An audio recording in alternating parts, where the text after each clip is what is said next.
Hi. Hi, it's Gene. I know it's unusual to get 2 videos out of me in a day, but I think there's a lot more to mention here. And rightly so, someone mentioned in the comment section on the first video, if you haven't seen the first video I've done today, well worth a little look at that, because it goes into things a little bit more detail. But in essence, what someone pointed out earlier is that it's not just homes that's been being powered by 22.9 gigawatts, as we can see here. The demand is. It's factories, it's the military, it's the hospitals, it's the infrastructure, it's a lot of things. But my point is that we only consume in our homes, as most of us do as individuals, 1/4 of a gigawatt. Yet we have to produce 22.9 gigawatts like we did here in this video done this morning at 7 o'clock in the morning. We have to produce that much to keep everything else going. But we're paying for that, everything else. And we're also being told at the same time that the government is taxing us for our, for infrastructure, energy costs. And it's a complete and utter lie. The other thing to mention here is, out of that 1/4 of a gigawatt that we use in our homes, that's every home in the UK, how much CO2 is actually being emitted by just that small amount compared to all the other that is having to be generated? Think about that. Yet who's picking up the bill for CO2? Which is a scam in any case. I've proved it so many times. It's just ridiculous. It doesn't. First of all, it'll make no difference if we give government money for CO2. What they're going to do? Just because they've got money now sitting on the table, do you think they can invest that in anything that will clean up the CO2 out of our atmosphere? Because you know what you need to do, if that's what you're in the belief of, you need to have a look at how much in gigatons is put out naturally by land and oceans, and then compare that with what man puts out globally, and then you get a good idea of what the scam's all about. It's about ripping us off. This could be to do with what's going on here, could be to do with a designed demolition of the current markets globally, because they would have surely known that by tripling the price of energy globally would increase everything across the range. Let's just look at the milk, for instance. My dad is a pensioner, 74. He said the milk's gone up about 3 times in the last month. You know that? He says it's at £1.79 now, a bottle. So what I tried to explain is, what you got to realise is now, when the farmer connects them pumps to the cow, he's having to pay 2 more now times for that electric to run that pumping system, and of course that goes on to the price. And then the guy that delivers that milk to the dairy has had to pay extra for his fuel now. There's a knock-on effect all the way along, and this is why the prices are all increasing. We are heading for hyperinflation, but it gets much better than that, guys. Or in fact, to say that's a bit of an understatement. It gets a lot worse, actually. Let me explain later on in this video, but I just wanted to clear up something. Look at the price they're charging per megawatt hour, £107. Now let's have a look what they're charging, and just let's have a look at how much renewables are being produced in terms of electric. Fossils are being produced, another. Let's have a look what's happening right now. So just a few hours later, let's have a look at what the score is. So we're at 12:10, and the demand, as you can see, has increased from 22.9 gigawatts to 34.6 gigawatts. But check out the price. There's higher demand and the price is cheaper by nearly half. And yet we are producing less renewables right now than we was at 7:10 this morning. The renewables at 7:10 this morning, obviously wind was doing much better than what it is now, and despite a little bit of solar power being generated, for all the solar fields that we've got in this country, we're actually generating 1.29 gigawatts, and the wind's gone down considerably from this morning. So the renewables this morning was 47%. They're now at 25%. The fossil fuels was at 53%. They're now at 61%. And the other down there was at 22.6%, and now it's 17%. But look what they've done. I can't understand this. If the price per megawatt hour this morning was £100, why are they choosing to use the pump storage now when there wasn't this morning? Because they should have been selling that energy back to the company when it was at £107, not when it's at £50 a megawatt hour. That doesn't make any logical sense to me. You know, if you're in the business to earn money and you're using these systems like pump storage, now is not the time to do it when, you know, it was at £107 per megawatt hour this morning. Surely you should have had the pump storage working at that point in time. You know, obviously, renewables are suffering against the fossil fuels. But we're being told that we've got to put more investment into this industry because we want to become carbon neutral by 2030, is it? Every aspect of this new modern theory of renewable energy is flawed. Every aspect of it. I don't care what anyone says. You know, if you want to continue buying these Tesla cars and other electric cars, which you're going to have no choice at some point, then I just want you to realise that you are destroying the environment.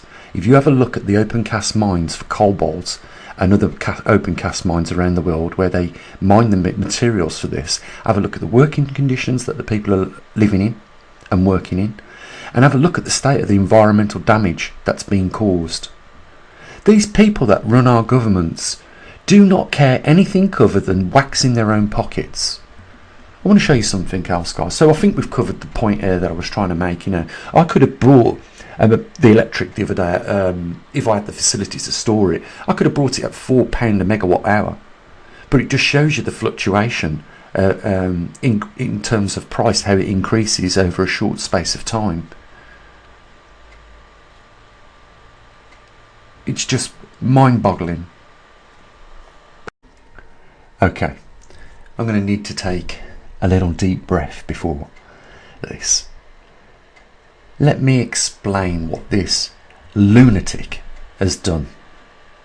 She has only been in the job 5 weeks. That's all she's been in the job. And I'm telling you now, she has broken records. 5 weeks, she's broke a manifesto. She only got voted because she said she had a policy that could protect the vulnerable people in this country from the cost of living crisis, and a budget failed.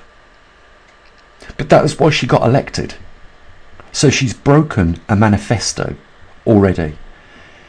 We've had 2 prime ministers in this country in the last year, and we've had in the last 2 months 3 chancellors. Use your brain. What does that tell you if you've had 3 chancellors? That everyone that has looked at the books of Bank of England, whatever it is, our budget, has said it's undoable, and there is no way that I'm going to be one with the last, with the book standing on me. Basically, I think you know where I'm coming at. Yeah, I'm just furious. They've all 3 of them have looked at the condition of the British economics, and they know they can't do nothing. Look what happened. Liz Truss must have said to the Bank of England, I don't care, do it. Right? And then 3 days later, we start to see almost the collapse of the pound against the dollar. So she backtracks on this promise. And I will tell you now what is going to happen. And it is all this woman's fault. Right, first of all, individual people, you better check your pensions in this country, because I've just seen one woman check her pension. She's down because of this colossal fuck up. She's down, this one individual, £23,000 out of a pension, and she says, I've got no choice but to continue working to make up that loss. That was this idiot's fault. That £23,000 loss out of that woman's pension was this clown's fault.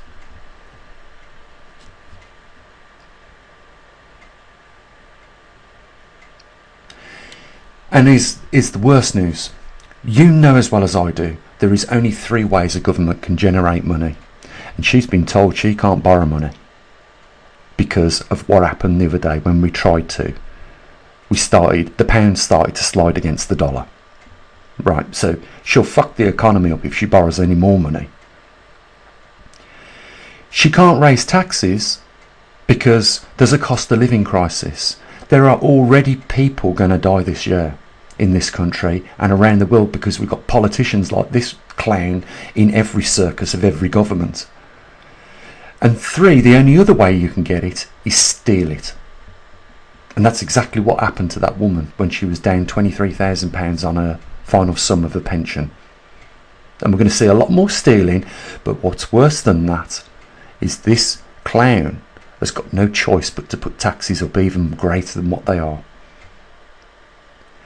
What we're looking at is something that can't obviously be fixed because 3 chancellors have tried, and we've got the 3rd one trying now, and what he's done is just revert back to, you know, the way things was 6 weeks ago before Liz Truss was in power. We're in a lot of trouble and we ain't got to the worst part yet. I'm telling you now, we've just input in the last 5 weeks. She doesn't realise it, but she has been responsible for deaths that haven't happened yet. We have the worst of the worst people running countries in our world.